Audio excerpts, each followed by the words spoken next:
ดอกฟ้ากับปลายตีนน้องดอกฟ้าคือว่าเขาคบกันมาโดนอะไรไอ้วาสิฟอน้องมันโดยอย่างกระติวนี่ไอ้ปุญญาเขาเหลือกันซะคนทั้งคนทิ้งกันลงคอเลยเร่อเธอจ้าเธออย่าพึ่งทิ้งกันข้อนี้แหละจะนี่ซ่าขอลำค่าดอกฟ้าจะพาไป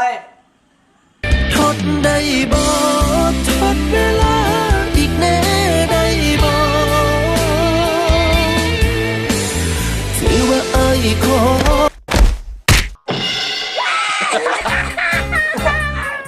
เรื่องนาทีบ่ายเขาเป็นคนใหม่แล้วเรื่องจะระดูตัวเองแน่ที่มาหาผมแล้วยังหัวหัก